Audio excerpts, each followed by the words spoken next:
আসসালামু আলাইকুম। বাংলা নিকেতনের পক্ষ থেকে আপনাদের সকলকে স্বাগত জানাচ্ছি। আপনাদের সাথে আছি আমি আনোয়ারুল ইসলাম। আমরা কারকের দুটি ক্লাস নিয়েছি, তারই ধারাবাহিকতায় আজকে কারকের শেষ ক্লাস, মানে কারকের যে প্রকারভেদগুলো রয়েছে সেগুলো আমরা বিস্তারিত ধারাবাহিকভাবে আলোচনা করে এসেছি। আজকে আমরা কারকের বাকি যে প্রকারভেদগুলো রয়েছে সেগুলো শেষ করবো ইনশাল্লাহ। আপনারা যারা ক্লাসটিতে যুক্ত হচ্ছেন ক্লাসটি একটু শেয়ার করে দিবেন আপনাদের পরিচিত জনদের মধ্যে, যারা কারকের ক্লাসগুলো করতে চায় বা বাংলা ক্লাসগুলো যারা পেতে চায় তাদের সাথে শেয়ার করে দিবেন, অথবা আপনার যারা পরিচিত চাকরি প্রার্থী রয়েছে তাদেরকে মেনশন করে দিতে পারেন এই লাইভের কমেন্টে, তাহলে তারাও এটি দেখতে পাবে। আজকে আমরা কারকের বাকি যে আমাকে ঠিকঠাক দেখতে এবং শুনতে পাচ্ছেন কিনা জানাবেন। কয়েকজন যুক্ত হয়ে গেলেই আমি ক্লাসটি পুরোদমে শুরু করে দেব। আপনারা একটু ক্লাসটি আপনাদের মতো করে শেয়ার করে দিবেন আশা করছি, তাহলে আমাদের কারকের মোটামুটি পরিপূর্ণভাবে এই ক্লাসটি শেষ হবে আর কি ইনশাল্লাহ।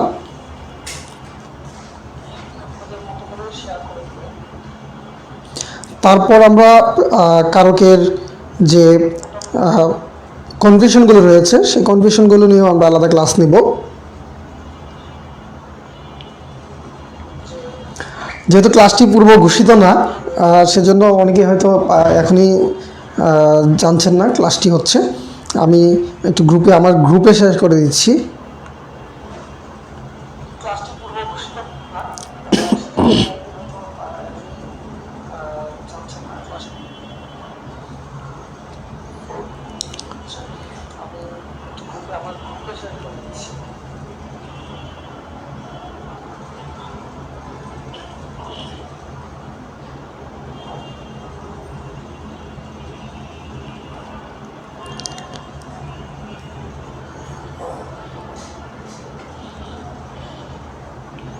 আমাকে শোনা যাচ্ছে কি না, ঠিকঠাক দেখা যাচ্ছে কি না একটু জানিয়ে দিবেন। আজকে কারক একেবারে পরিপূর্ণভাবে শেষ হয়ে যাবে, এবং যারা বিগত ক্লাসগুলো দেখেননি, যারা কারকের অন্য ক্লাসগুলো দেখেননি তারা পেজে গেলেই পেয়ে যাবেন, এবং আমার গ্রুপেও শেয়ার করে দেওয়া আছে, আপনারা গ্রুপ থেকেও পেয়ে যাবেন।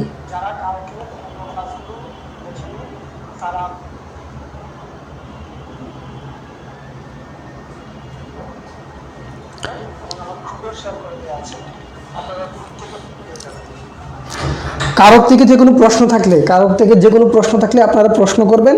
আপনাদের প্রশ্ন থেকে কিন্তু আমি উত্তর করার চেষ্টা করব।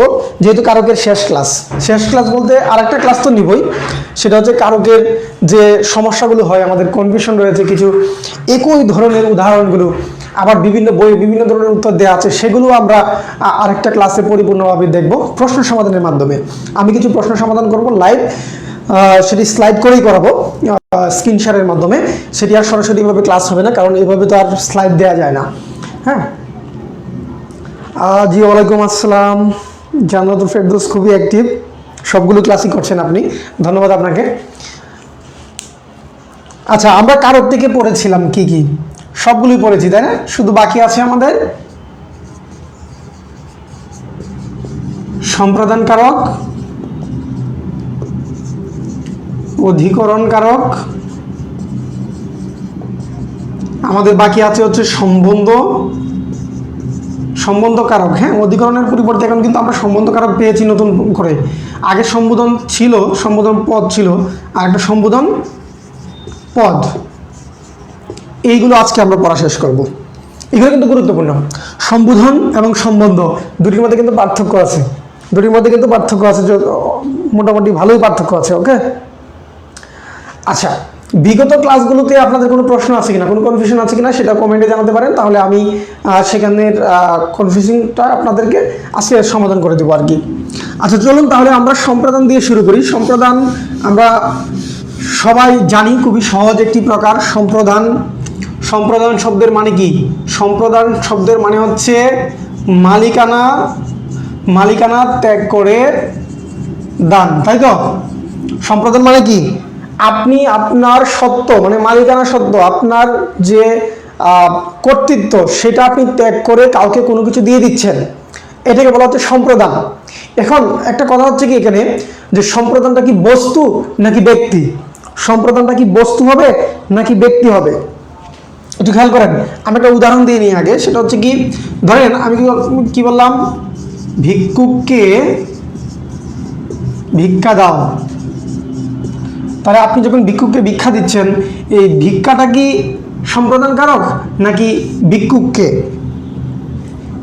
একটু খেয়াল করে দেখেন। আপনাদের আমি বলেছিলাম যে সম্প্রদান কারক রবীন্দ্রনাথ ঠাকুর বাতিল করে দিতে চেয়েছেন। সম্প্রদান কারক বাতিল করে দিতে চেয়েছিলেন কে? রবীন্দ্রনাথ ঠাকুর। কেন? কারণ হচ্ছে এই যে সম্প্রদান কারক যেটা, এটাকে আমরা শর্ত ত্যাগ করে না ধরলে, শর্ত অনুযায়ী যদি আমরা যাই, কারকের শর্ত অনুযায়ী, তাহলে এখানে আমরা দেখতে পাচ্ছি এটা কর্মকারকে চলে যায়। কিভাবে কর্মকারকে যায়? দেখুন, ভিক্ষাটা দিবে কে? এখানে ভিক্ষাটা দিবেন হচ্ছে আপনি বা তুমি। আমি বললাম কি যে তুমি ভিক্ষুককে ভিক্ষা দাও, তাহলে দেওয়ার কাজটা কে করতেছে? তুমি। তুমি যে কাজটা করতেছো তার মানে কি তুমি হচ্ছে কর্তা। তুমিটা কি? কর্তা। এই তুমিটা যে কাজটা সম্পাদন করতেছে, এটা কাকে দিয়ে সম্পাদন করতেছে? ভিক্ষুককে দিয়ে, তাই না? তাহলে এটা কি? এটা হচ্ছে কি? আশ্রয়। আশ্রয় মানে কি? আশ্রয় মানে হচ্ছে এই যে দেওয়ার কাজটা করতেছে, এটা হচ্ছে ভিক্ষুক এবং ভিক্ষা, এইটাও কিন্তু আশ্রয়। এই দুইটা জিনিসকে আশ্রয় করে কাজটা সম্পাদন করতেছো তুমি। তাহলে এই তুমিটা হচ্ছে কর্তা, এই ভিক্ষা এবং ভিক্ষুক এই দুইটাই হচ্ছে কি? কর্ম। দুইটাই কি? কর্ম। এখন আপনাদেরকে যখন আমি কর্মকারক পড়িয়েছিলাম, তখন কিন্তু আপনাদেরকে আমি বলেছিলাম যে এই যে কর্ম দেখতে পাচ্ছেন এখানে দুইটা, এই যে বস্তু, এটা কি? এটা হচ্ছে বস্তু, আর এটা কি? ব্যক্তি। তাহলে এখানে খেয়াল করে দেখেন, এই যে বস্তু, এই বস্তুটা হচ্ছে মুখ্য কর্ম, মনে আছে কিনা? বস্তুটা কি? মুখ্য কর্ম, আর ব্যক্তিটা হচ্ছে গৌণ কর্ম। গৌণ কর্ম। এখন কেন সম্পাদন বাতিল করা হয়েছে এটা একটু বুঝালাম আর কি। এখন আপনি খেয়াল করে দেখেন, এইখানে সম্প্রদান কোনটা? এই ভিক্ষা নাকি ভিক্ষুক? সম্প্রদান হচ্ছে ভিক্ষুক, ভিক্ষুকটা হচ্ছে কি? সম্প্রদান, আর ভিক্ষাটা হচ্ছে কি? কর্মকারক। ভিক্ষাটা হচ্ছে কর্মকারক। তাহলে আশা করি ঝামেলাটা শেষ। ঝামেলাটা কি ছিল? যে এখানে বস্তুটা কি হবে? কর্ম হবে, আর ব্যক্তি বা প্রাণী যেটা থাকবে সেটা হবে সম্প্রদান। এরকম যদি আমি বলি যে সৎ পাত্রে কন্যাদান করো, তাহলে সৎ পাত্রটা কি হবে? সম্প্রদান। আর কন্যাদান করা, এই যে কন্যাদান, এটা কি হবে? কন্যাটা কি হবে? কর্ম হবে। আচ্ছা, তাহলে এখানে আপনারা একটু খেয়াল করে দেখেন যে সম্প্রদান এবং কর্মকারকের মধ্যে পার্থক্য কিন্তু তেমন নাই। এজন্যই এই সম্প্রদান কারকটা বর্তমান নতুন ব্যাকরণ বইয়ে তুলে দেওয়া হয়েছে এবং কর্মকারকের অন্তর্ভুক্ত করা হয়েছে সম্প্রদানকে। আপনাদের প্রশ্ন আসতে পারে এরকম যে সম্প্রদান কারককে কোন কারকের অন্তর্ভুক্ত করা হয়েছে? সম্প্রদান কারককে কর্মকারকের অন্তর্ভুক্ত করা হয়েছে। তাহলে সম্প্রদান নিয়ে আমাদের আহামরি আর তেমন কোনো কনফিউশন থাকার কথা না, ঠিক আছে? তাহলে সত্য ত্যাগ করে যখন আমি দান করে দিচ্ছি, তখন সেটাকে আমরা বলছি সম্প্রদান কারক। এখন আমি কয়েকটা উদাহরণের মাধ্যমে আপনাদেরকে একটু বুঝাই। প্রথমটা দিয়ে কর্মসহ বুঝিয়ে দিলাম। এখন আসেন আমি আরেকটা উদাহরণ দিই। যেমন ধরেন, অন্ধ জনে দেহ আলো।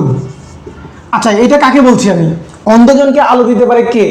বিধাতা, সৃষ্টিকর্তা, আল্লাহ। তাহলে আল্লাহকে আমি বলছি যে অন্ধজনের দেহ আলো।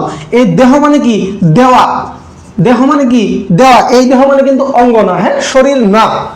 এই দেহ মানে শরীর না। তাহলে আপনারা একটু খেয়াল দেখেন, অন্ধজনের দেহ আলো, এখানে ক্রিয়াটা হচ্ছে কি? দেওয়া। তাহলে কি দিবে? আলো দিবে। কাকে দিবে? কাকে দিবে? আমরা যখন কাকে দিয়ে উত্তর করে কোনো প্রশ্ন করে কোনো উত্তর পাই, তখন এটাই হবে কি? সম্প্রদান। আর এই যে কি দিবে? কি দিবে? আলো দিবে। তাহলে আলোটা হচ্ছে এখানে কি? আলোটা হচ্ছে এখানে কর্মকারক। আলোটা কর্মকারক। কে দিবে? আল্লাহ দিবে, সৃষ্টিকর্তা দিবে, যে কোনো কেউ দিবে। তো অন্ধজনে আলো তো সৃষ্টিকর্তা ছাড়া আর কেউ দিতে পারবে না।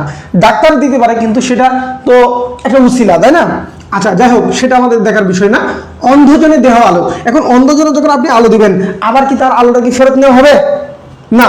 তাকে যে আলো দেওয়া হবে সেটা কিন্তু আর ফেরত নেওয়া হবে না। তাহলে এখানে অন্ধজনীটা হচ্ছে কি? সম্প্রদান। অন্ধজনীটা হচ্ছে সম্প্রদান। এখন আসেন আরেকটা উদাহরণ দিই আপনাদেরকে।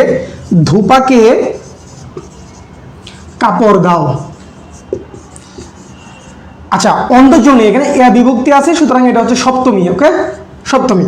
আচ্ছা, ধূপাকে কাপড় দাও, এখানে দেখেন তো ক্রিয়াটা হচ্ছে কি দেওয়া, দেওয়াটা হচ্ছে ক্রিয়া, আর কাপড়টা কি কর্ম, কাপড়টা কর্ম। ধূপাকে এটাও তো কর্ম, এটাও কি কর্ম। এখন আপনি দেখেন ধূপাকে কাপড় দাও, আমি দেখতে পাচ্ছি এখানে একটা বস্তু আছে আর একটা ব্যক্তি আছে। এখন আপনারা বলেন তো এই ধূপাকে কোন কারক আর কাপড়টা কোন কারক, কোনটা কোন কারক, এখানে কোনটা কোন কারক? আপনারা একটু উত্তর করবেন। হ্যাঁ, আপনারা উত্তর করলে বিষয়টা চমৎকারভাবে আগাবে আর কি, তাহলে বোঝা যাবে যে আপনারা ঠিকঠাক বুঝতে পারছেন কিনা বিষয়গুলো। ওকে, আচ্ছা, আর আপনারা যারা নিয়মিত ক্লাস করছেন, কারকের ক্লাসগুলো কেমন হয়েছে, আপনাদের কতটুকু উপকারে এসেছে বা কোনোটা সমস্যা আছে কিনা, এটা কিন্তু কমেন্টে জানাবেন, তাহলে আমার সুবিধা হবে আপনাদেরকে ওই বিষয়টা নিয়ে আলোচনা করার জন্য আর কি। ঠিক আছে, আচ্ছা, তাহলে খেয়াল করে দেখেন, এখানে বললাম কি ধূপাকে কাপড় দাও, এখানে ধূপা এবং কাপড় দুইটাই কর্ম, কিন্তু এই দুইটা কর্মের মধ্যে কোনটা সম্প্রদান, কোনটা সম্প্রদান, নাকি কোনো সম্প্রদান নাই, নাকি কোনো সম্প্রদান নাই? ওকে, একটু কনফিউশন হয়ে গেছে নাকি? আচ্ছা, ধূপাকে আপনি কাপড় দিচ্ছেন, কাপড়টা কার, কাপড়টা কার, কাপড়টা আপনার, কাপড়ের মালিক কে, আপনি নিজে। আর ধূপা কি, ধূপা হচ্ছে কর্মী, কর্মী। আপনি আপনার কাপড়টা কর্মীকে দিচ্ছেন কি করার জন্য, ধৌত করে দেওয়ার জন্য, পরিষ্কার করে দেওয়ার জন্য, তাকে আপনি বিনিময়ে পারিশ্রমিক দিবেন। তাহলে আপনি যদি তাকে পারিশ্রমিক দেন, পারিশ্রমিক দেওয়ার মাধ্যমে আপনি কি করবেন, কাপড়টা যখন পরিষ্কার হবে তখন কিন্তু আপনি আবার কাপড়টা নিয়ে নেবেন। তাহলে কি এটা কি সত্য ত্যাগ করে দান করছেন? না, এখানে মালিকানা ছেড়ে দিচ্ছেন, ছেড়ে দিচ্ছেন না। সুতরাং এই যে ধূপাকে কাপড় দিচ্ছেন, এটা কিন্তু কর্মকারক, কর্মকারক। এবং এখানে কি বিভক্তি, কে, কে হচ্ছে কি চতুর্থী বিভক্তি, তাহলে এখানে হচ্ছে কি কর্মে চতুর্থী, কর্মকারকে চতুর্থী হচ্ছে ধূপাকে, আর কাপড়টা হচ্ছে কর্মকারকে শূন্য, কর্মকারকে শূন্য। তাহলে আমার বুঝতে হবে যে সম্প্রদান বলতে দুটাই কর্ম, দুটাই কর্ম, কিন্তু সম্প্রদান বলতে বোঝাবে যেটা আমি সত্য ত্যাগ করে কোনো কিছু দিয়ে দিচ্ছি। হ্যাঁ, বিনিময়ে আমি কাজ করে নিচ্ছি। এখন আসলে আমি আরেকটা উদাহরণ দিই সম্প্রদানের।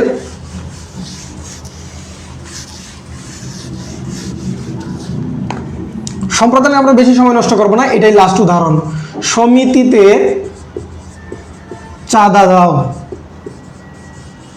আচ্ছা, কাকে চাঁদা দিবেন, কাকে দিবেন, কি দিবেন, এটা হচ্ছে ক্রিয়া। আপনি দিবেন, সমিতিতে চাঁদা দাও মানে কি, তুমি সমিতিতে চাঁদা দাও। মাঝে মধ্যে বাংলা ভাষায়, বাংলা ভাষায় মাঝে মধ্যে দেখবেন যে ক্রিয়াটা উজ্জ অথবা এখানে কর্তা উজ্জ থাকতে পারে। আমি যদি বলি যাও, যাও মানে কি তুমি যাও, তাই না? তাহলে এটা কিন্তু একটা বাক্য হয়ে যায়। তাহলে সমিতিতে চাঁদা দাও মানে হচ্ছে তুমি সমিতিতে চাঁদাটা দাও। এখন আপনি বলেন তো এখানে কোনটা কোন কারক, সমিতিতে কোন কারক আর চাঁদাটা কোন কারক, এটা আপনারা একটু উত্তর করে ফেলেন, তাহলে বুঝতে পারবো যে আপনাদের মোটামুটি বিষয়টা ক্লিয়ার। দেখুন, সমিতিতে আপনি যখন চাঁদা দিচ্ছেন, এই চাঁদাটা, এই যে চাঁদা দিচ্ছেন আপনি, এটা কি হিসেবে দিচ্ছেন, দান হিসেবে দিচ্ছেন। এইটা চাঁদাটা আপনি দান হিসেবে করে দিয়ে দিচ্ছেন। এখন আপনি যদি দান করে কোনো কিছু দিয়ে দেন, এটার বিনিময়ে কি আপনি কিছু চান, বা আপনি এটা কি কিছু কোনো সেবা পাবেন বিনিময়ে? না, এইখানে কিন্তু আপনি সত্য ত্যাগ করে টাকাটা দিয়ে দিচ্ছেন। সুতরাং এই যে সমিতি, এইটা হচ্ছে সম্প্রদান। সমিতিটা কি সম্প্রদান, এবং এখানে কি বিভক্তি আছে, তে বা এই বিভক্তি মানে সপ্তমী, তাহলে সম্প্রদানের সপ্তমী। আর চাঁদা এইটা হচ্ছে কর্মকারক, কর্মকারক, এবং এখানে কর্মকারকে শূন্য, কর্মকারকে শূন্য হচ্ছে এটা। তাহলে আশা করছি যে সম্প্রদান কারক নিয়ে কোনো ঝামেলা নাই। তবে এটা মনে রাখবেন যে সম্প্রদান কারককে কর্মকারকের অন্তর্ভুক্ত করা হয়েছে, এবং এখানে সম্প্রদান বলতে ব্যক্তি আর কর্মটা হচ্ছে বস্তু, কর্মটা হচ্ছে কি বস্তু। বিষয়গুলো ক্লিয়ার না? সম্প্রদান ক্লিয়ার। আসেন আমরা অধিকরণ নিয়ে কথা বলি।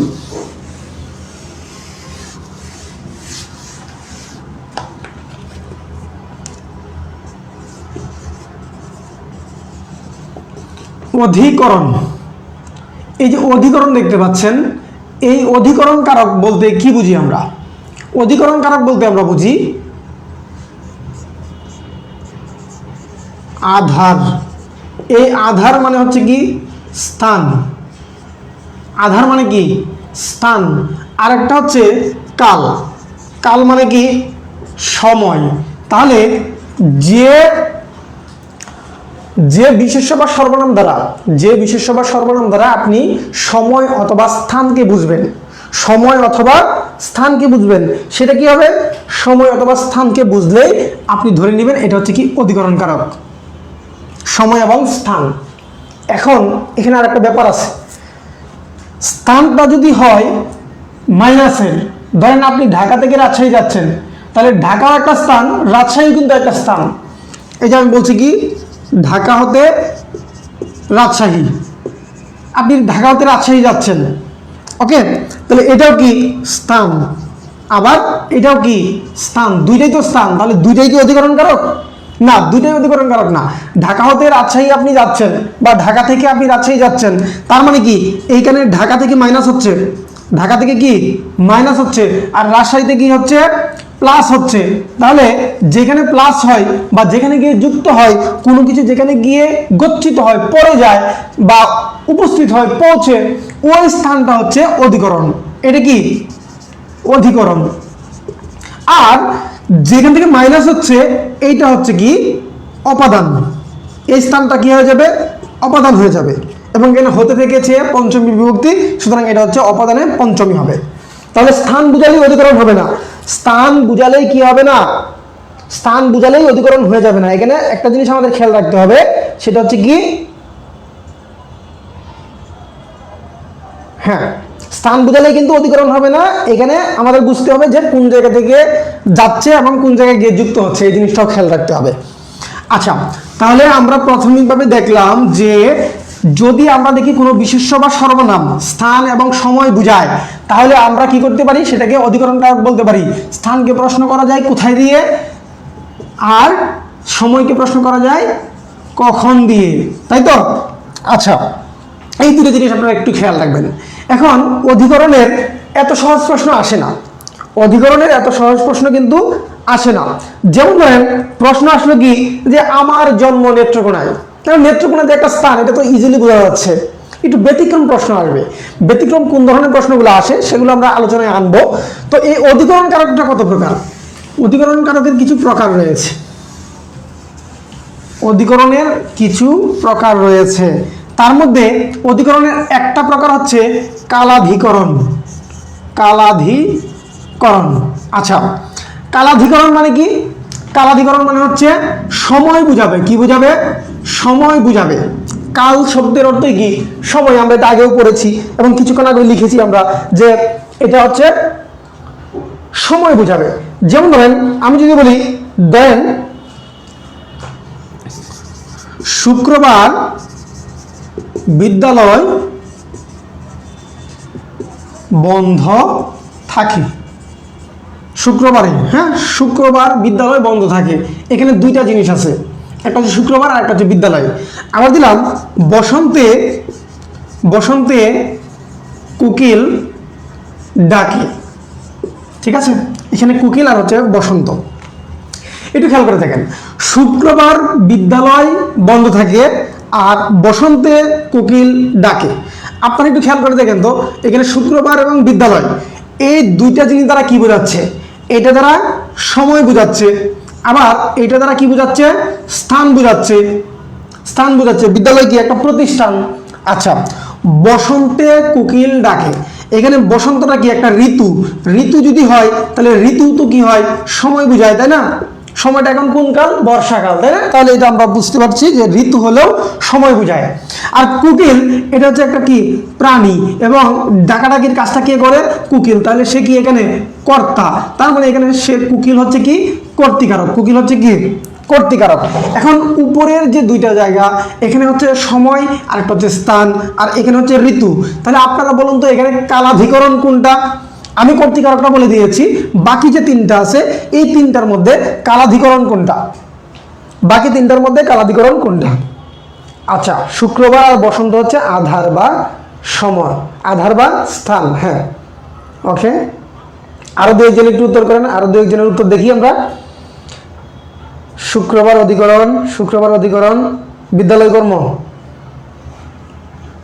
দেখেন বিদ্যালয় কিন্তু এখানে কর্ম না, বিদ্যালয় কি স্থান, বিদ্যালয় স্থান, অধিকরণ হবে। অনেক জায়গায় দেখবেন কর্ম দেয়া আছে, কেন? কারণ শুক্রবার কি বন্ধ থাকে, শুক্রবার বিদ্যালয় বন্ধ থাকে। কিন্তু শুধু কি দিয়ে তো আপনারা উত্তর করলে হবে না। আমরা এই যে কর্মকারকের ঝামেলা কিন্তু আগে দেখিয়েছিলাম যে জল পরে পাতা নড়ে। আমি যদি বলি কি পরে কি নড়ে, তাহলে কিন্তু উত্তর আসে কর্ম, তাই তো? কিন্তু এভাবে যদি আমি দেই যে শুক্রবার কি বন্ধ থাকে, তাহলে উত্তর আসে কর্ম। না, এইখানে বিদ্যালয়টা কিন্তু স্থান, বিদ্যালয় কি একটা প্রতিষ্ঠান, ঠিক আছে? যেমন শুক্রবারে বিদ্যালয়ে আমরা যাই না, তাহলে বিদ্যালয়টা কি একটা স্থান। ওকে, তাহলে শুক্রবারটা কি? শুক্রবারটা হচ্ছে কালাধিকরণ, শুক্রবারটা কি কালাধিকরণ। এবং এই যে বসন্ত দেখতে পাচ্ছেন, এইটাও কালাধিকরণ, এটাও কি কালাধিকরণ। ওকে, তাহলে এখানে দুইটা আমরা পেয়েছি কালাধিকরণ। আশা করি কালাধিকরণটা বুঝাতে পেরেছি। যেমন ধরেন আরেকটা বুঝাই আপনাদেরকে, আরেকটা বলি, বর্ষায় বৃষ্টি হয়, বর্ষায় বৃষ্টি হয়। এখন আসেন, এই যে বর্ষায় বৃষ্টি হয়, এটা কি একটা সময় বোঝাচ্ছে না? সময় না, সময়। আচ্ছা, বৃষ্টি হয়, কি হয়? বৃষ্টি হয়। তাহলে এইখানে বৃষ্টিটা কি বস্তু, বৃষ্টিটা কি বস্তু, এটা কিন্তু আর স্থান বোঝাচ্ছে না, এটা কি না স্থান না। তাহলে বর্ষায় যে বৃষ্টি হয়, এই বৃষ্টিটা হয়, এইটা হচ্ছে কর্ম, এইটা কর্ম হবে। কিন্তু আমি বলছি কি বর্ষায় বৃষ্টি হয়, কখন বৃষ্টি হয়? বর্ষায় বৃষ্টি হয়। তাহলে এইটা হচ্ছে কালাধিকরণ, এটা হচ্ছে কালাধিকরণ। বিষয়টা এইভাবে বুঝতে হবে আমাদের। ওকে, বিষয়টা আমাদের একটু এইভাবে বুঝতে হবে। হ্যাঁ, পেঁয়াজ, পেঁয়াজ আছে বাংলা ব্যাকরণ। পৃথিবীতে যদি কোনো ব্যাকরণ সবচেয়ে বেশি ঝামেলা থাকে, সেটা হচ্ছে বাংলা ব্যাকরণ। আমরা ইংরেজিটাকে কঠিন মনে করি, কিন্তু বাংলা ব্যাকরণে অনেক ঝামেলা আছে। দেখেন এই যে বৃষ্টি, এই বৃষ্টি দেখবেন যে বিভিন্ন সময় বিভিন্ন কিছু হয়ে যায়। যেমন বৃষ্টি পড়ে, বৃষ্টি পড়ে, এখানে দেখেন তো এই যে বৃষ্টি পড়ে, এখানে কে পড়ে? বৃষ্টি পড়ে, সেখানে সে আবার কর্তা, এখানে কি কর্তা, এখানে সে কর্ম। তার মানে হচ্ছে কোনো একটা শব্দ সর্বনাম এবং বিশেষ্য তার বাক্যে কোন অবস্থানে আছে, বাক্যে কোন অবস্থানে আছে এবং কি অর্থ দিচ্ছে, তার কাজটা কি, সেই অনুযায়ী কিন্তু আমাদের বুঝতে হবে কোন কারক হচ্ছে। এক্ষেত্রে কিন্তু পদ পরিবর্তন হয়ে যায়, কোনো একটা শব্দের ব্যবহারে তার পদের যে পরিচয় সেটাও কিন্তু পরিবর্তন হয়ে যায়। যেমন ভালো, এটা আমরা জানি সবাই কি বিশেষণ, সুন্দর বিশেষণ, কিন্তু এই ভালো এবং সুন্দর এগুলো কিন্তু কি হিসেবে ব্যবহৃত হতে পারে? বিশেষ্য হিসেবেও ব্যবহৃত হতে পারে। তাহলে যেমন ধরেন সুন্দরকে সবাই ভালোবাসে, এই যে সুন্দর, এটা কিন্তু আর বিশেষণ নাই, এটা আর বিশেষণ নাই, সে বিশেষ্য হয়ে গেছে। তার মানে কি পদ এবং ব্যবহারের কারণে কিন্তু পরিবর্তন হয়ে যায়। তাহলে এখানে আমরা বর্ষাটা পাচ্ছি কি কালাধিকরণ। তাহলে কালাধিকরণটা হচ্ছে কি সময় বুঝাবে। এটা সময়টা কি বুঝাতে পারে?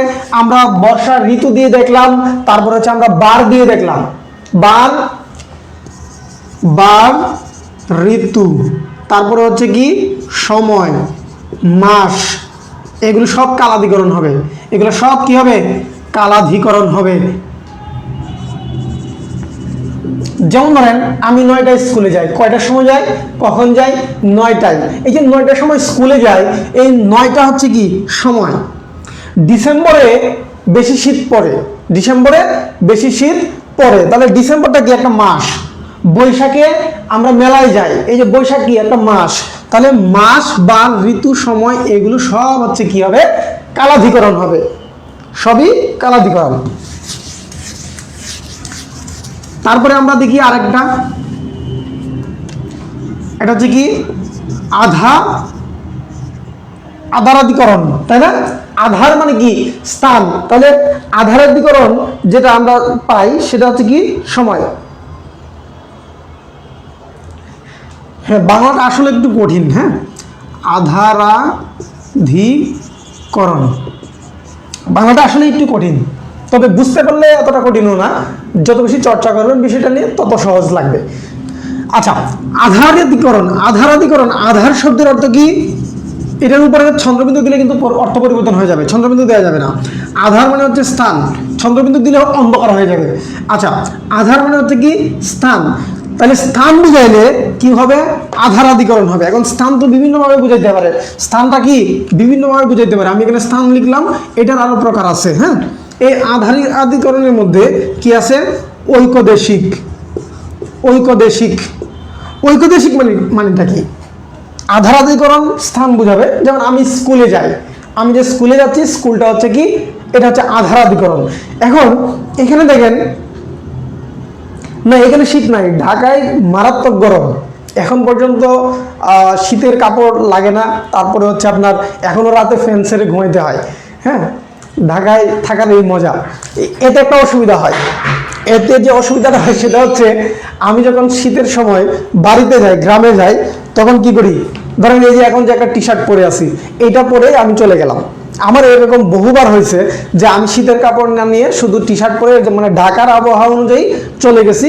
কিন্তু আমি যখন ঢাকা পেরিয়ে যখন আস্তে আস্তে গাজীপুর পেরিয়ে ময়মনসিংহের দিকে যাচ্ছি, তখন কিন্তু শীতে একেবারে কাবু হয়ে যায়। এবং বাড়িতে গেলে তখন দেখি যে একেবারে কুয়াশা, কিছু দেখা যায় না। এভাবে অনেকবার শেখা খাইছি আমি। ঠিক আছে, এইবারও এরকম মনে হচ্ছে যে আমি যদি কয়েকদিন পর বাড়িতে যাই, তাহলে আমার মনে হবে যে বাড়িতে হাড় কাঁপানো শীত, কিন্তু এখানে কোনো শীতই নাই। এতে কিন্তু অনেকেরই ঝামেলা হয়ে যায়। আচ্ছা, যাই হোক, ঐকদেশিক মানে কি? ঐকদেশিক মানে একটা জিনিস, স্থান বলতে তো ধরেন ঢাকা একটা স্থান। এখন আমি বললাম কি, এই যে ঢাকা যে একটা স্থান, এই ঢাকা বলতে কি শুধু নির্দিষ্ট একটা জায়গাকে বোঝায়? ঢাকাটা কি অনেক বড় না? এটার আয়তন বিশাল না? এরকমভাবে যে কোনো একটা বিষয়, যে কোনো একটা বিষয়ের স্থান আছে, সেই স্থানটার বিস্তর একটা জায়গা আছে, বিস্তর জায়গা নিয়েই তো একটা নির্দিষ্ট স্থান হয়। তো এরকম একটু দেখেন, হ্যাঁ, এইবার কিন্তু শীত বেশি পড়বে। এইবার কিন্তু শীত বেশি পড়বে। কেন? কারণ হচ্ছে আপনারা লা নিনু এগুলো, আচ্ছা, এল নিনু, লা নিনা এগুলো টার্ম পড়েছেন কিনা আপনারা? যারা বিসিএস এর প্রস্তুতি নিচ্ছেন আপনারা তো অবশ্যই পড়েছেন। একটা হচ্ছে লা নিনা, আর একটা হচ্ছে কি এল নিনু। যখন আপনার এই যে দুইটা আবহাওয়ার যে দুইটা টার্ম, এগুলোর সিস্টেম হচ্ছে এরকম: যখন আপনার শীত থাকবে তখন অতিরিক্ত শীত হবে, যখন গরম থাকবে তখন অতিরিক্ত গরম হবে। তাহলে গতবার আমাদের গ্রীষ্মকালে অনেক বেশি গরম ছিল, অনেক বেশি গরম ছিল। তাহলে দেখবেন এইবার অনেক বেশি শীত থাকবে, অনেক বেশি শীত পড়বে কিন্তু এইবার। আচ্ছা,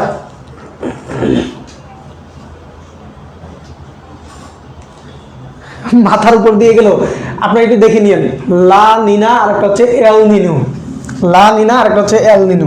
যাই হোক, ঐকদেশিক দেখুন, যেটা বলছিলাম যে ঐকদেশিক মানে কি, একটা বিশাল জায়গা থাকবে, এই বিশাল জায়গার নির্দিষ্ট কোন জায়গায় আমি আছি। যেমন আমি ঢাকায় আছি, এখন আমি ঢাকার কোন অংশে আছি এটা কিন্তু আপনাকে বলি নাই বা আপনি জানেন না।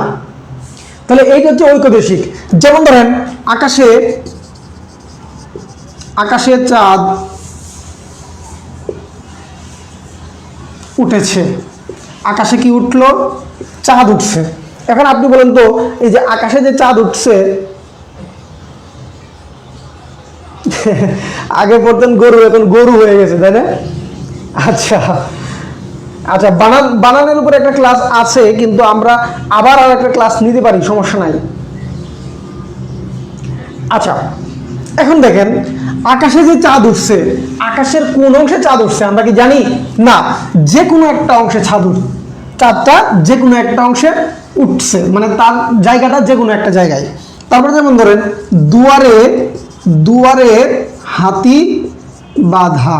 এখন দুয়ার তো অনেকগুলো থাকে, এবং দুয়ারের কোন অংশে বাঁধা? দুয়ারের মাঝখানে নাকি এক কোণে নাকি এক সাইডে? পুকুরে মাছ আছে। এখন পুকুরের কোথায় মাছ আছে আমরা কি জানি?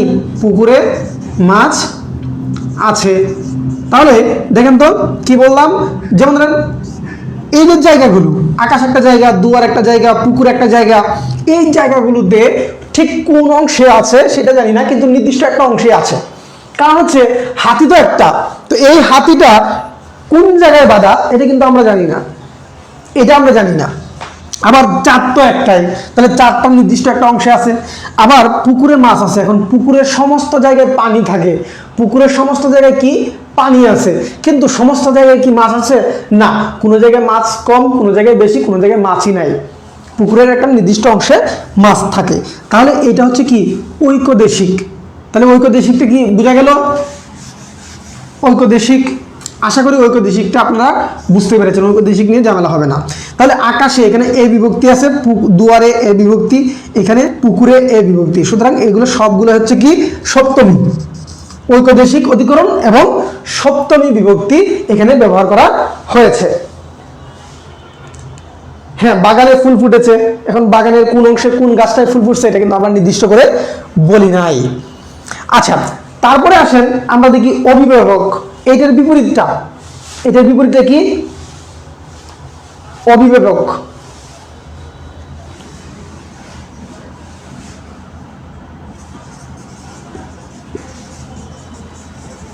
এটা সম্পূর্ণ এটার বিপরীত, এটা ছিল নির্দিষ্ট অংশে, কোথায় নির্দিষ্ট নির্দিষ্ট এক অংশে।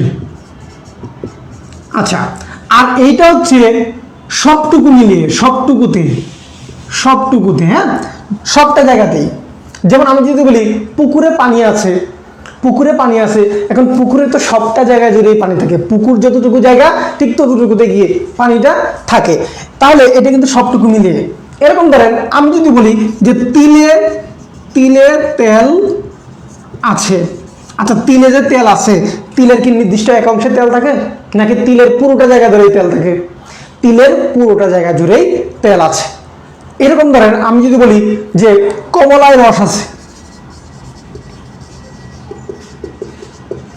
তাহলে এই যে কমলায় যে রস আছে, এই রসটা কি কমলার নির্দিষ্ট একটা অংশে নাকি পুরোটা মিলিয়ে? পুরোটা মিলিয়ে, তাই না? জি আলহামদুলিল্লাহ, আমি ভালো আছি, আশা করছি আপনারাও ভালো আছেন।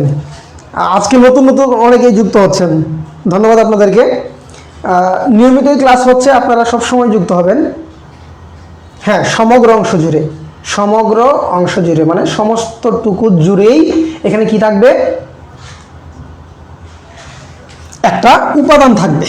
তাহলে পুকুরে পানি আছে, নদীতে পানি আছে, সমুদ্রে পানি আছে, তারপরে হচ্ছে কি আপনার তিলে তেল আছে, কমলায় রস আছে, আমে রস আছে, মৌচাকে মধু আছে, এই যে ব্যাপারগুলো সবগুলোই হচ্ছে কি অভিব্যাপক বোঝাবে, অভিব্যাপক। আমি একটু মুছে দিই, আমি পরের প্রকারটাতে যাই। আধার অধিকরণের আরেকটা ব্যাপার আছে, সেটা হচ্ছে কি বৈষয়িক। বৈষয়িক অধিকরণটা কি?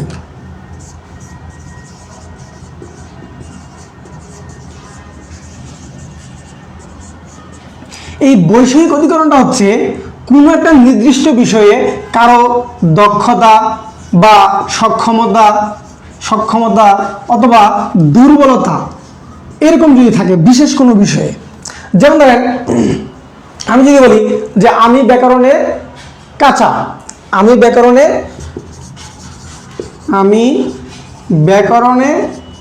কাঁচা, তার মানে কি আমি ব্যাকরণ কম পারি, তাই তো?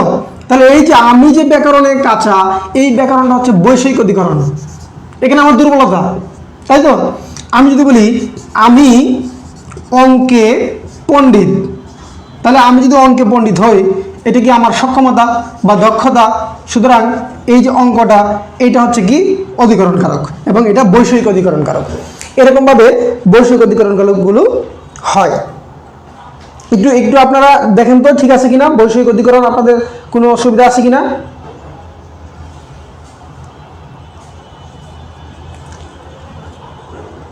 হ্যাঁ, জিদান অঙ্কে খুব পাকা, এই যে অঙ্কে খুব পাকা, এটা কি তার দক্ষতা? এরকম যদি দক্ষতা হয় তাহলে আমরা কি বুঝবো এটা? তখন আমরা বুঝবো এটা হচ্ছে অধিকরণ কারক এবং বৈষয়িক অধিকরণ কারক। তাহলে ব্যাকরণ কিভাবে, ব্যাকরণ স্থান কাল কোনোটা না বুঝিয়ে কিভাবে ব্যাকরণ, অঙ্ক, সাহিত্য এগুলো কিভাবে অধিকরণ কারক হয়ে যায় সেটা আশা করি বুঝতে পেরেছেন। যে কি হবে না, এটা আপনার কি বলে এটাকে স্থানকাল না বুঝালেও অধিকরণ কারক। এরকম আরেকটা ব্যতিক্রম উদাহরণ দিই যেটা প্রায় পরীক্ষাতে আসে, সেটা হচ্ছে কি ধরেন আমি বললাম কি যে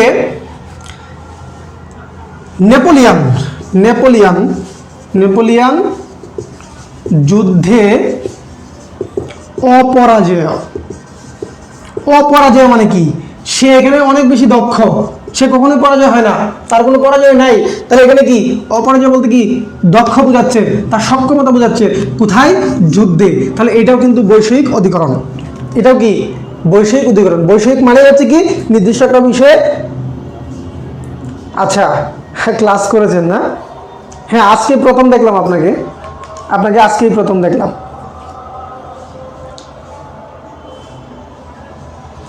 আচ্ছা, আপনারা যারা কয়েকজন আছেন সম্ভবত আপনারা একে অন্যের সাথে গ্রুপ স্টাডি করেন নাকি? সবাই একই ধরনের বা একই যেদিকে যান একসাথেই যান মনে হয়। আচ্ছা, যাই হোক, যেটা বলছি সেটা হচ্ছে কি বৈষয়িক মানে কি একটা নির্দিষ্ট বিষয়ে যখন কেউ দক্ষতা বা সক্ষমতা দেখায় বা দুর্বলতা দেখায় তখন সেটাকে আমরা বৈষয়িক অধিকরণ বলবো। আমি লাস্ট আরেকটা কথা বলে এটা দিয়ে শেষ করছি।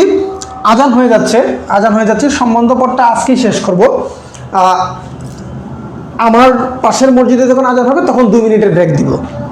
আচ্ছা, নেপোলিয়ান যুদ্ধে অপরাজেয়, এখানে যুদ্ধটা হচ্ছে বৈষয়িক অধিকরণ। এরকম ধরেন আমি বললাম কি যে নাহিদ বিজ্ঞানে ভালো, তার দক্ষতাটা কোথায়? বিজ্ঞানে। এখানে সে ভালো মানে কি দক্ষ, মানে সক্ষমতা আছে তার, এটা বিজ্ঞানটা সে ভালো বুঝে। তাহলে এই যে বিজ্ঞানটা কি একটা বিষয়, এই বিষয়টা হচ্ছে বৈষয়িক অধিকরণ।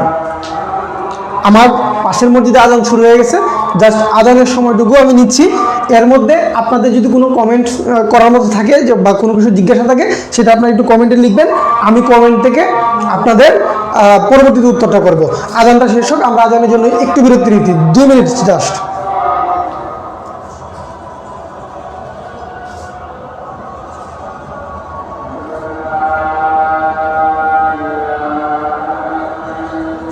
হ্যাঁ, এটা খুবই ভালো। আপনারা একসাথে স্টাডি করলে গ্রুপ স্টাডি হয়, সমস্যাগুলো সমাধান করা যায়। আচ্ছা, ক্লাস করেছেন, ধন্যবাদ।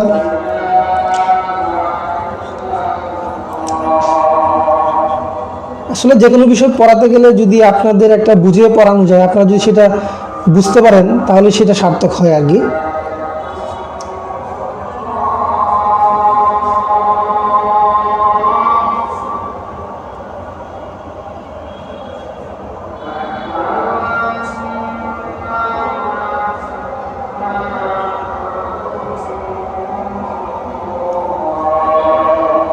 ক্লাসটি যদি আপনাদের কাছে গুরুত্বপূর্ণ মনে হয় তাহলে আপনারা শেয়ারও করে রাখতে পারেন। শেয়ার করে রাখলে এটা পরবর্তীতে দেখে নিতে পারবেন। আর এর আগে অনেকগুলো ক্লাস হয়েছে, হ্যাঁ, কারকের উপর আরও 2টি ক্লাস হয়েছে। যারা ক্লাসটি মিস করেছেন আপনারা দেখে নিতে পারেন।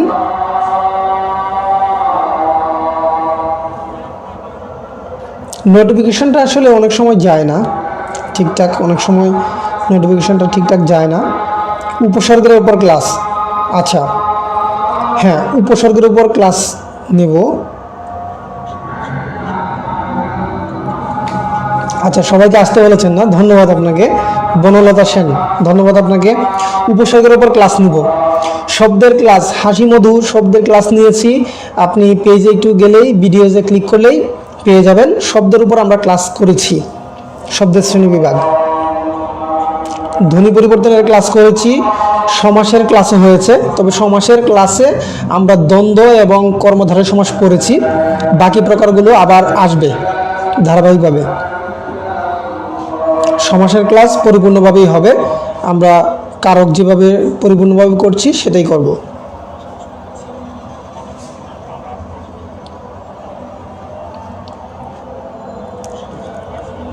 ওকে, আমার এখানে আজান শেষ হয়ে গেছে, আমরা পড়াটা আবার কন্টিনিউ করি। হ্যাঁ, আচ্ছা, যেটা বলছিলাম সেটা হচ্ছে কি বৈষয়িক অধিকরণ মানে হচ্ছে কেউ যখন কোনো একটা বিষয়ে দক্ষ, দুর্বল অথবা সক্ষম হয় তখন সেটাকে আমরা বৈষয়িক অধিকরণ বলি।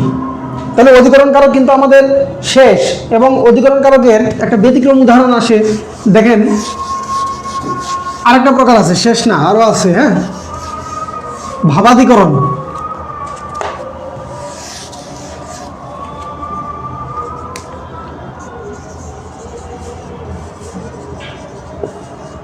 ভাবাধিকরণ একটা জিনিস দেখেন, এটা হচ্ছে একটা উদাহরণ।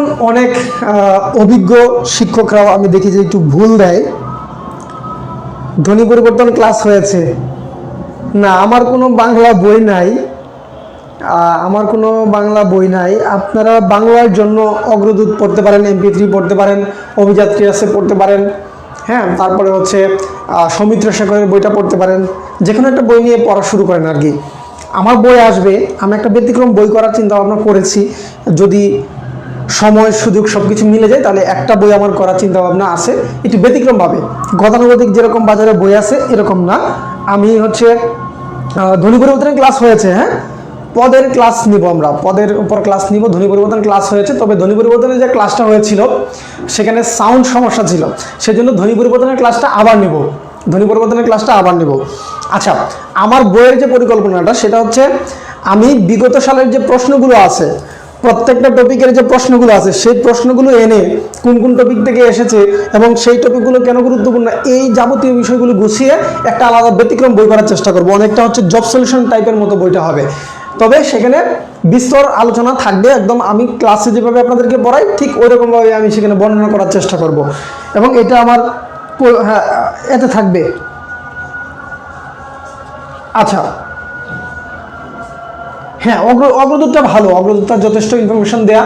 তবে কিছু কিছু প্রশ্ন যে কোনো বইয়ে টাইপিং মিস্টেক থাকে বা একটা সমস্যা থাকে, তো এই সমস্যাগুলো পেলে আপনারা সেটা নিয়ে গবেষণা করবেন, ঠিক করে নেবেন, এই আর কি।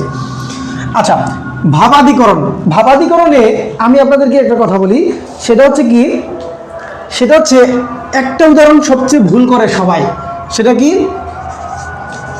আলোয় আধার কাটে, আলোয় আধার কাটে। এই উদাহরণটাতে আমি কয়েকজন গুরুত্বপূর্ণ শিক্ষক তাদেরকে আমি প্রশ্ন করেছিলাম যে এটা কি হবে, তো তারা উত্তর করে এটা ভাবাদিকরণ। কিন্তু আমার যুক্তি মিলে না, সেই যুক্তি না মেলার কারণে আমি এটা নিয়ে কিছু গবেষণা করেছি, মানে অনেকগুলো বই কেটেছি, তো বিভিন্ন জায়গায় বিভিন্ন উত্তর দেওয়া। তো এরকম কিছু প্রশ্ন আছে যে প্রশ্নগুলো এক একজন এক এক রকম উত্তর করে, তাহলে আমরা কোনটা নেব? এখন আপনারা বলতে পারেন যে আপনারাই যদি এক একজন এক এক রকম উত্তর দেন তাহলে আমরা কোনটা নেব। এখন আমি বলছি আপনারা কোনটা নেবেন। একটু খেয়াল করে দেখেন এখানে যে আলোয় আধার কাটে, এটা একটা বিষয়, এটাকে ভাবাদিকরণ কারক বলা হয়। এখন আমরা দেখি ভাবাদিকরণ কারকটা কি, এই ভাবাদিকরণ কারকের সাথে কি এটা মিলে কিনা আমি এটা একটু আগে দেখি। ভাবাদিকরণ কারকটা হচ্ছে এইখানে আপনার একটা ক্রিয়াবাচক বিশেষ্য থাকবে, আর একটা ক্রিয়া থাকবে যে ক্রিয়াটাকে সে বিশেষায়িত করে। মানে বিশেষায়িত করে বলতে মানে কি, একটা ক্রিয়াবাচক বিশেষ্য আর একটা ক্রিয়াকে এখানে সে সম্পাদন করে। এখন আমরা একটু দেখি আরেকটা উদাহরণ দেই, তারপরে আমরা এই উদাহরণটাতে আসবো। যেমন ধরেন আমি যদি বলি সূর্যোদয়ে অন্ধকার দূরীভূত হয়, তাই না? আরেকটা দিলাম কান্নায় শোক কমে বা ঘনীভূত হয়। আচ্ছা, কান্নায় শোক কমে, এতটুকুই দিলাম। এখন দেখেন কি বলেছি, যে ভাবাদিকরণ মানে হচ্ছে একটা ক্রিয়াবাচক বিশেষ্য থাকবে এবং আরেকটা ক্রিয়া থাকবে এবং সেই ক্রিয়ার উপর তার একটা প্রভাব থাকবে, প্রভাব বিস্তার করবে। প্রভাব বিস্তার কিভাবে করে দেখেন, সূর্যোদয় মানে কি, সূর্য উদয় হওয়া, এটা কি একটা ভাববাচক বিশেষ্য। ভাববাচক বিশেষ্য মানে কি জানেন, ক্রিয়াবাচক বিশেষ্য। সূর্য উদয়, এখানে কি সূর্য যে উদয় হচ্ছে এখানে ক্রিয়া আছে না, তাহলে সূর্যোদয়টা কি ভাববাচক বিশেষ্য বা ক্রিয়াবাচক বিশেষ্য। আবার দেখেন দূরীভূত হওয়া, এটা কি ক্রিয়া। তার মানে কি, এই অন্ধকারটা দূর হয় কি হইলে, এই যে ক্রিয়াটা সম্পাদন হয় কি হইলে, সূর্যোদয় হইলে। তার মানে এখানে একটা ক্রিয়াবাচক বিশেষ্য আছে, এটার মাধ্যমে ক্রিয়াটা সম্পাদন হয়। আবার দেখেন কান্না করা, কান্নাটাও কি, এটা ক্রিয়াবাচক, কান্নাটা হচ্ছে কি ক্রিয়াবাচক। তাহলে আপনারা একটু খেয়াল করে দেখেন, কান্নায় কি করে, শোকটা কমে, এই যে শোক কমে, কমাটা কি ক্রিয়া। তাহলে দেখেন তো একটা ক্রিয়াবাচক বিশেষ্য আর একটা ক্রিয়াকে কি করতেছে, প্রভাবিত করতেছে। সুতরাং এইগুলো হচ্ছে ভাবাদিকরণ। এখন আপনারা দেখেন এখানে আলোয় আধার খাটে, এইখানে কি কোনোটা ক্রিয়াবাচক বিশেষ্য আছে? এইখানে কি একটা ক্রিয়া আছে, একটা ক্রিয়া আছে, এই ক্রিয়াটা সম্পাদনের মাধ্যম আছে, মাধ্যম, কিন্তু এটা কি না, ক্রিয়াবাচক বিশেষ্য না। তাহলে আলোয় আধার কাটে, এই আলোয় এটা কিভাবে ভাবাদিকরণ হয়? আমার যুক্তির সাথে এটা মিলে না, এটা আমার যুক্তির সাথে মিলে না। করণকারক শিলি বুঝান, এটা করণকারক, এটা করণকারক। হ্যাঁ, ওকে, আচ্ছা। তাহলে এই যে আলোয় আধার কাটে, এই অন্ধকারটা কেটে যাওয়ার মাধ্যমটা কি, উপায়টা কি? আলো। তাহলে এখানে আলোটা হচ্ছে করণকারক, এটা কোনোভাবেই ভাবাদিকরণ কারক হয় না, এটা কোনোভাবেই ভাবাদিকরণ কারক হয় না। ঠিক আছে, তাহলে আমরা কিন্তু এই ভুলটা করব না, এটা আমরা ভুলটা করব না।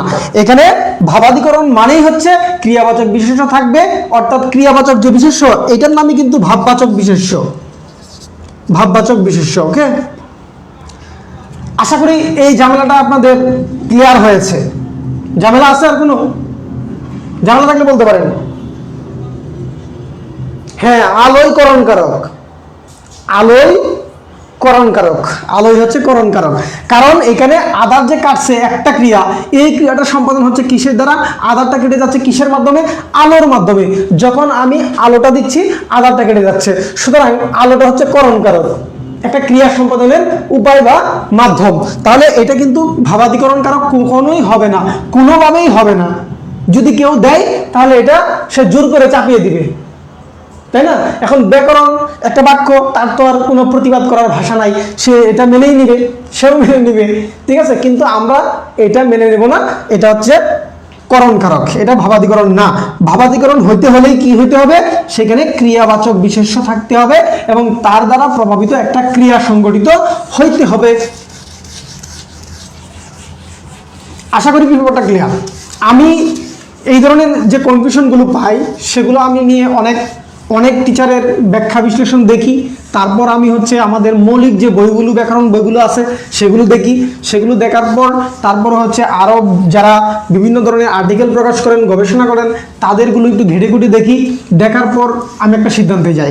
এছাড়া আমি কোনো ব্যাকরণ নিয়ে সিদ্ধান্তে যাই না, কারণ আমি ওরকম কোনো ব্যাকরণবিদ না।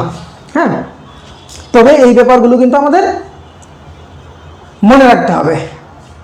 আশা করি আপনারা বুঝতে পেরেছেন, আশা করি আপনারা বুঝতে পেরেছেন, ব্যাপারটা নিয়ে আর কোনো সমস্যা নাই। এখন আসেন এই অধিকরণ কারক বুঝাইতে কিছু কনফিউশনের আমরা প্রশ্ন দেখি, যে প্রশ্নগুলো আমাদের মধ্যে ঝামেলা করে। যেমন ধরেন আমি বললাম কি, খিলিপান দিয়ে ঔষধ খায়। ধরেন আপনার দাদি বা নানি ওষুধ খাইতে চায় না, বা ছোট বাচ্চারা তো পান খাবে না, ধরেন দাদি নানিরা, চাচিরা তারা পান খায়, তো খিলিপান দিয়ে ঔষধ খায়। এখানে খিলিপানটা কোন কারক? খিলিপান। এখন আপনারা বলতে পারেন যে খিলিপান দিয়ে ঔষধ খায় মানে ঔষধ খাওয়ার মাধ্যমটা হচ্ছে খিলিপান, তাহলে এটা হচ্ছে কি, করণ কারক। ব্যাপারটা বুঝেন, এইখানে যে ওষুধ খায়, এই ওষুধ খাওয়ার মাধ্যমটা কি? মাধ্যমটা হচ্ছে খিলিপান। এখন আপনারা মনে করতে পারেন এটা করণ কারক, কারণ হচ্ছে এখানে দিয়ে আছে কিসের দ্বারা ওষুধ খায়? খিলিপান দিয়ে ওষুধ খায়, খিলিপান দিয়ে ওষুধ খায়। এটা একটা বাক্য, এই পর্যন্ত রাখছি। আমি তারপরে আরেকটা ব্যাপারে আসছি, সেটা হচ্ছে কি, ধরেন সেম বাক্যটায় যদি একটু ঘুরিয়ে লিখি যে চামচ দিয়ে ঔষধ খায়, তাহলে এখানে চামচ আর এখানে খিলিপান, তার মানে কি, এই যে খাওয়াটা ক্রিয়া, এই ক্রিয়াটা কিসের মাধ্যমে সম্পাদন হচ্ছে? মাধ্যমটা হচ্ছে চামচ। এখন এই দুইটার মধ্যে দুইটাই কি করণ কারক নাকি কোনোটা ভিন্নতা আছে? এই ভিন্নতাটা আমরা কিভাবে বুঝবো? অনেক সময় দেখবেন যে আমরা এটা ভুল করি, খিলিপান অধিকরণ। হ্যাঁ, খিলিপান অধিকরণ, কিন্তু কেন অধিকরণ? খিলিপান কি স্থান বোঝাচ্ছে, কোনো বিষয় বোঝাচ্ছে?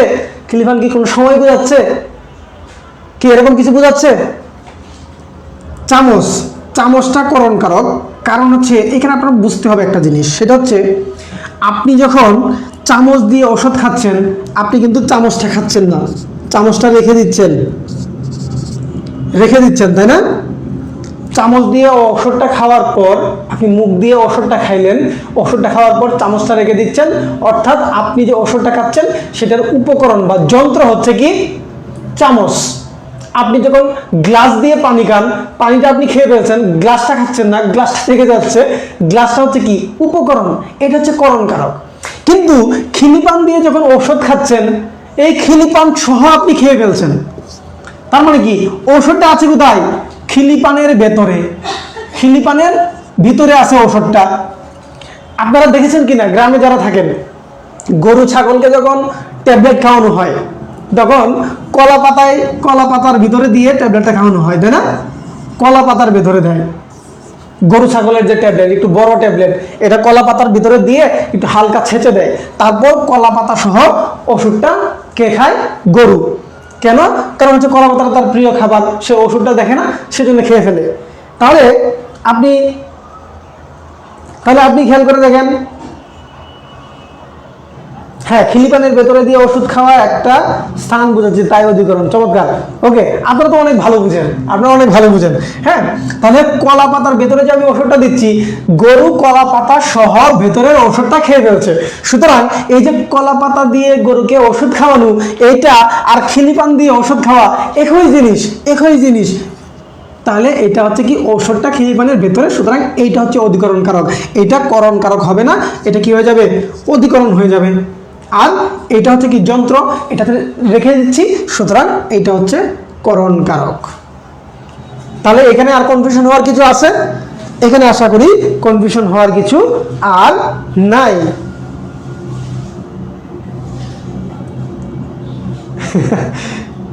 ওকে, আচ্ছা, তাহলে আমরা অধিকরণ কারক কিন্তু শেষ করে ফেলছি। আর একটা কনফিউশনের উদাহরণ দেই আপনাদেরকে এই অধিকরণ নিয়ে, যদিও সেদিন তিল দিয়ে দিয়েছিলাম অপাদানের সাথে। আজকে একটা জিনিস দেখেন, জমিতে সোনা ফলে, জমিতে সোনা ফলে, আরটা কি জমি হতে ফসল পায়। এই দুইটা জিনিস দেখেন, জমিতে ফসল ফলে বা সোনা ফলে, জমিতে ফসল ফলে বা সোনা ফলে, আর একটা কি জমি হতে ফসল পাই। আমরা যখন জমি থেকে ফসল পাই, তার মানে কি আমি ফসলটা জমি হতে কোথায় নিয়ে আসি? বাড়িতে নিয়ে আসি। জমি হতে ফসল পাই মানে কি জমি থেকে, এই যে এখন কিন্তু ধান কাটার সিজন, তাই না? এখন জমি থেকে কিন্তু ফসলটা আনা হচ্ছে। তাহলে আপনারা একটু খেয়াল করে দেখেন যে জমি হতে ফসল পাচ্ছি মানে কি ফসলটা আমি বাড়িতে নিয়ে আসতেছি। জমি থেকে আমি সবজি পাই, শস্য পাই, যাই পাই না কেন সেটা বাড়িতে নিয়ে আসতেছি। সুতরাং এখানে কি করতেছে? এই জমি থেকে কি হচ্ছে? মাইনাস হচ্ছে, জমি থেকে মাইনাস হচ্ছে। তাহলে মাইনাস হলে এটা কি হয়ে যাবে? অপাদান কারক। আর জমিতে সোনা ফলে, তার মানে কি এখানে ফসলটা জমিতেই আছে, এখানে এটা স্থান বোঝাচ্ছে এবং এটা অধিকরণ কারক। তাহলে আমরা দেখতে পেলাম যে এখানে অধিকরণ এবং হ্যাঁ জমি হতে দিক বোঝাচ্ছে, তাই হচ্ছে অবদান। চমৎকার।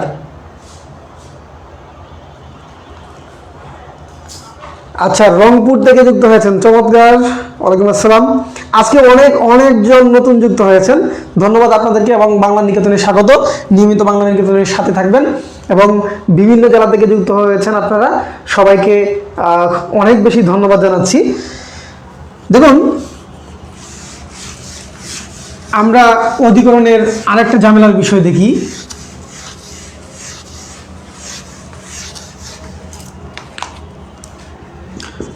সব ঝিনুকে মুক্ত মেলে না। আরেকটা হচ্ছে কি ঝিনুকে মুক্ত বা মুক্তা আছে।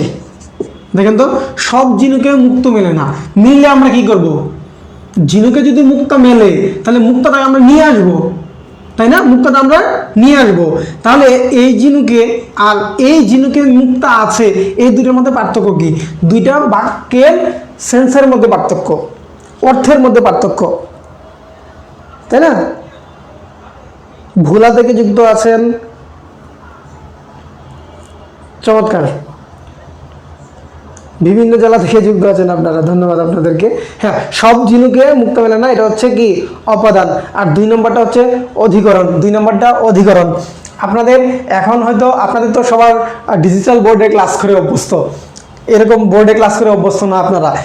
এবং এটাতে একটা অসুবিধা হচ্ছে যে এমসিকিউগুলো ওইভাবে দেওয়া যায় না, যার কারণে আমার জব সলিউশনের ক্লাসগুলো স্লাইড করে আলাদা নিতে হচ্ছে, বোর্ডে নিতে পারছি না। আবার প্রশ্ন সমাধান এটাও এখানে করা কঠিন, কারণ প্রশ্ন লিখে লিখে সমাধান করা একটু সময় সাপেক্ষ হয়ে যায়, সেজন্য এমসিকিউ সমাধানটা এইভাবে লাইভে হচ্ছে না।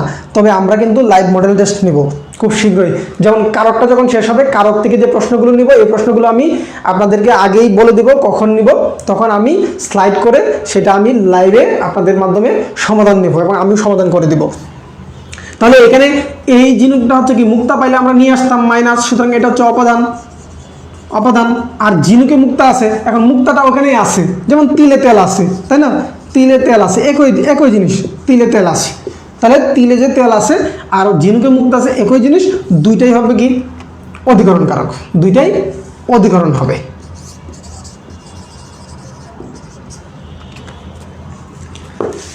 আচ্ছা, তাহলে আমাদের অধিকরণ কারকটা মোটামুটি একটা কনসেপ্ট ক্লিয়ার আশা করি।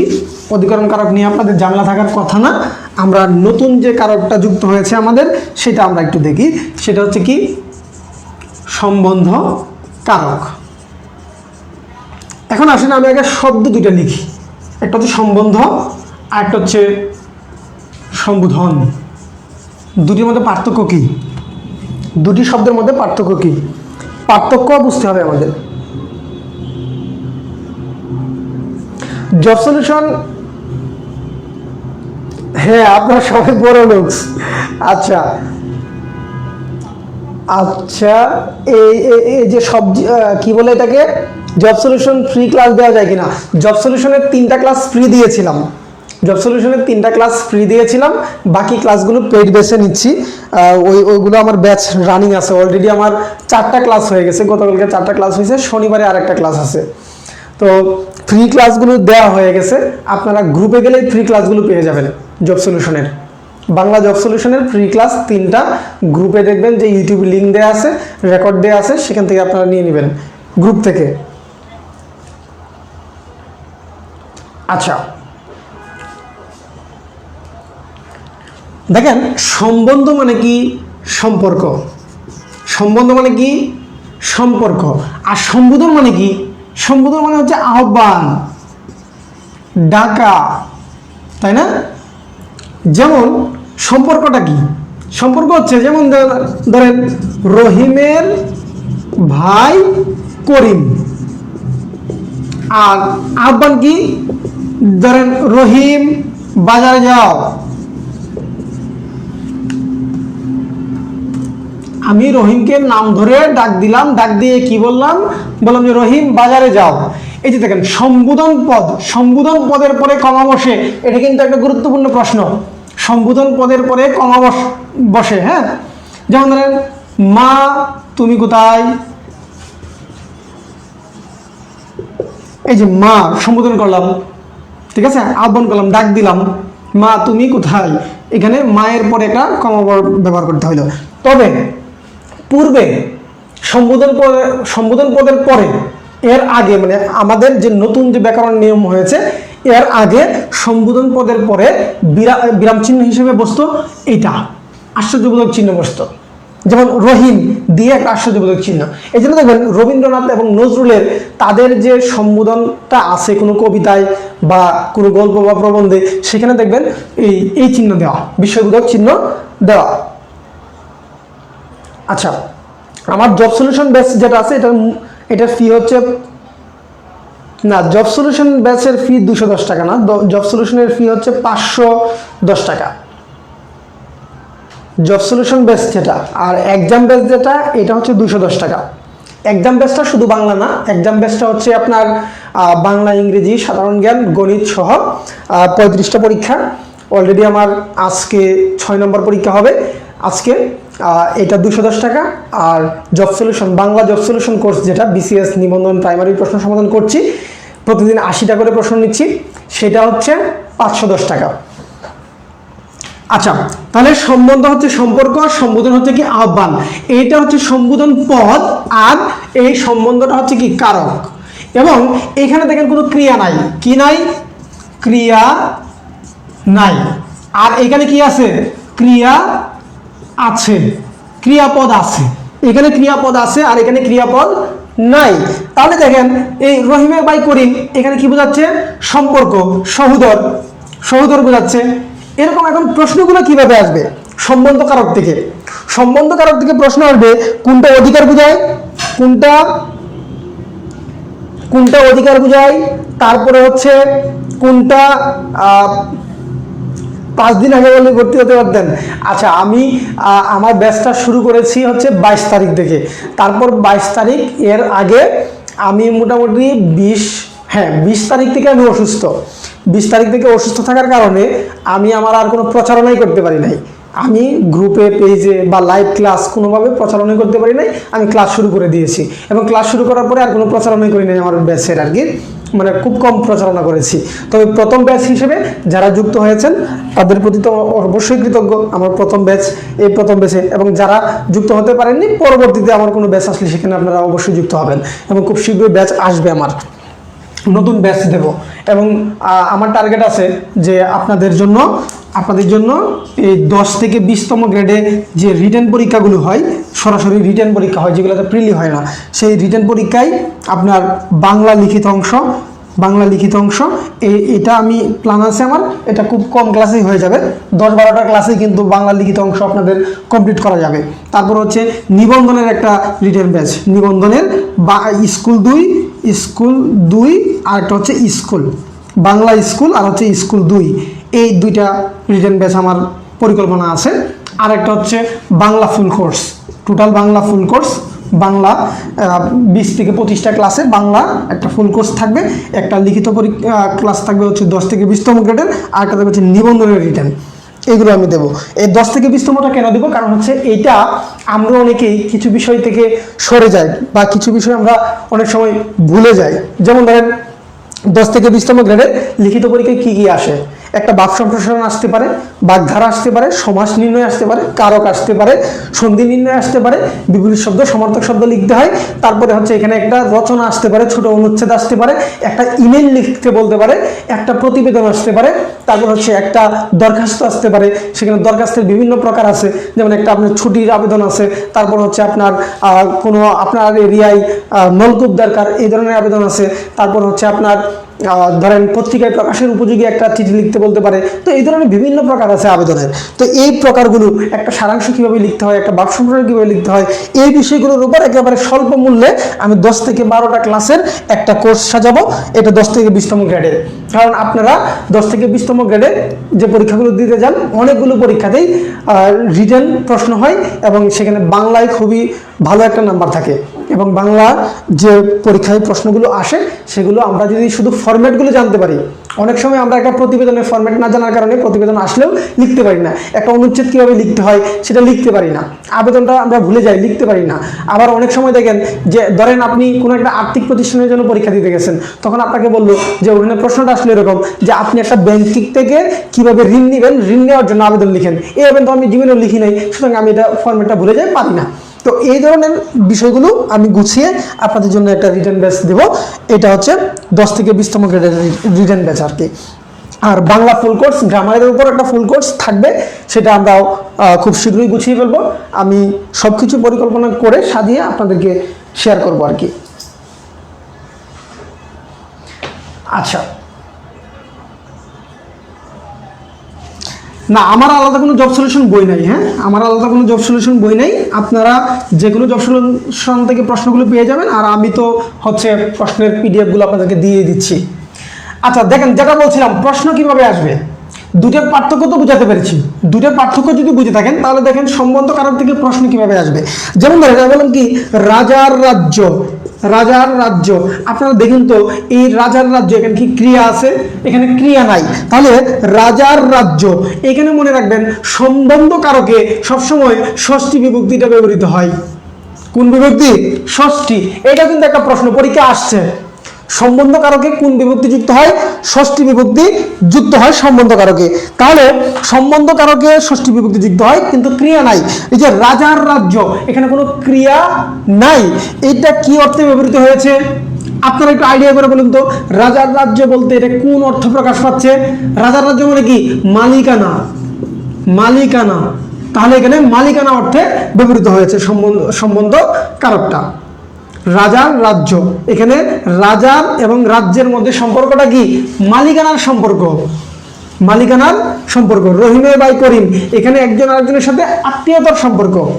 এরকম ভাবে দেখবেন যে ফুলের মধু, ফুলের মধু, তাহলে দেখেন তো এখানে তো এর বিভক্তি বললামই যে ষষ্ঠী বিভক্তি হবে। তাহলে ফুলের মধু, ফুলের সাথে মধুর সম্পর্কটা কি? একটা আরেকটার উপাদান। তাহলে মধুটা হচ্ছে কি? উপাদান অর্থে। এরকম ভাবে আসবে পরীক্ষায় যে কোনটা কোন অর্থ প্রকাশ করতেছে। তাহলে আমি মনে করি যে সম্বন্ধ কারকটা আমরা মোটামুটি ভালো করেই বুঝতে পেরেছি, এটা সমস্যা হবে না ইনশাল্লাহ।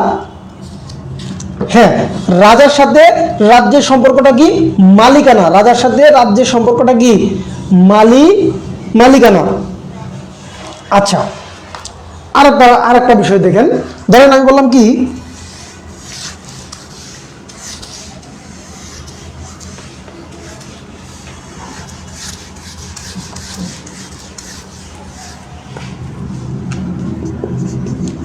আগুনের উত্তাপ। আচ্ছা, এই যে আগুনের উত্তাপ, এটার সাথে সম্পর্কটা কি? এটা হচ্ছে কার্যকারণাত্মক। কার্যকারণাত্মক মানে কি? কার্যকারণাত্মক মানে হচ্ছে আপনি যদি আগুনটা জ্বালান, আগুনটা জ্বালানো কি? একটা ক্রিয়া।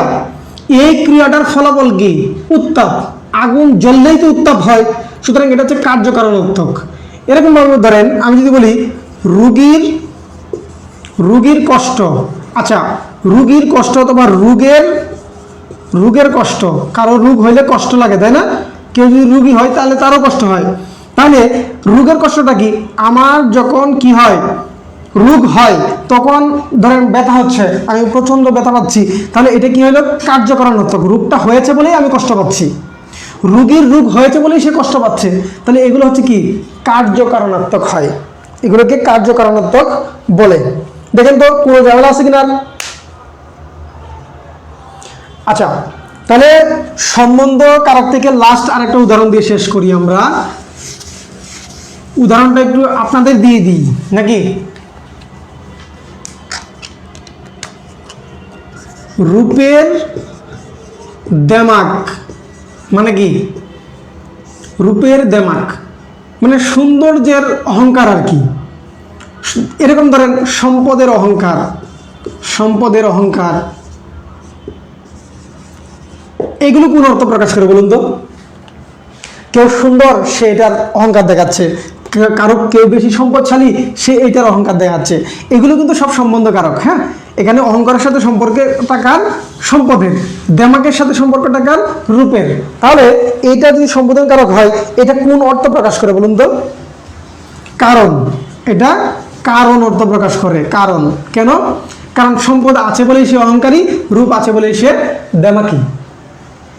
এটা হচ্ছে সম্বন্ধ কারক। আপনাদের কোনো প্রশ্ন আছে? কোনো প্রশ্ন আছে আপনাদের?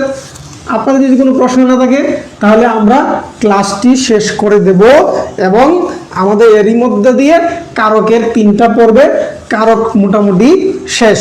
আপনারা যারা আগের 2টা ক্লাস দেখেন নাই, আপনারা পেজে অথবা গ্রুপে আগের 2টা ক্লাস দেখে নিতে পারেন, এবং পরবর্তী ক্লাসটা হবে প্রশ্ন সমাধানের। আমরা কারক থেকে বেশ কয়েকটি এমসিকিউ নেব, এই এমসিকিউগুলো আমরা সমাধান করব। আপনারা উত্তর করবেন, অনেকটা মডেল টেস্ট টাইপের মতো হবে, লাইভ মডেল টেস্টের মতো। আমি একদিন একটা লাইভ মডেল টেস্ট নিয়েছিলাম, আপনাদের খেয়াল আছে কিনা, সেভাবেই নিব ইনশাল্লাহ।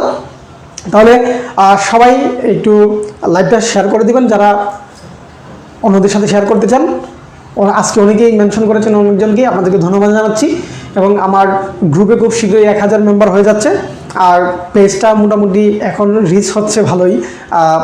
রেগুলার নিয়মিত ক্লাস নিলে এটা আস্তে আস্তে আরও বেড়ে যাবে। আপনাদের সহযোগিতা অবশ্যই কাম্য, আপনারা শুরু থেকে সহযোগিতা করছেন, সেজন্য সবার প্রতি আমার অশেষ কৃতজ্ঞতা। সবাই ভালো থাকবেন, সুস্থ থাকবেন, এবং আগামীকালকে অবশ্যই ক্লাস হবে, সেই ক্লাসের জন্য অপেক্ষা করবেন। কালকে শুক্রবার হিসেবে ক্লাসটা দুপুরের পরপর দিতে পারি, 3টার দিকে দিতে পারি। তো 3টার দিকে ক্লাসের ঘোষণা আজকেই দিয়ে রাখছি। আমি কোন বিষয়ে ক্লাস হবে সেটা জানিয়ে দেব। হ্যাঁ, অবশ্যই ক্লাসের আগে জানিয়ে দিব। প্রায় সময় জানাতে ভুলে যাই, হ্যাঁ প্রায় সময় জানাতে ভুলে যাই, এটা হচ্ছে সমস্যা আর কি। আর ভুল হবে না, এখন থেকে জানিয়ে দেব, আগে থেকেই ঘোষণা দিয়ে দিব যে কয়টায় ক্লাস হবে, কোন টপিকে ক্লাস হবে। আপনারা তাহলে খুব সহজেই যুক্ত হতে পারবেন। সবাই ভালো থাকবেন, সুস্থ থাকবেন। আল্লাহ হাফেজ।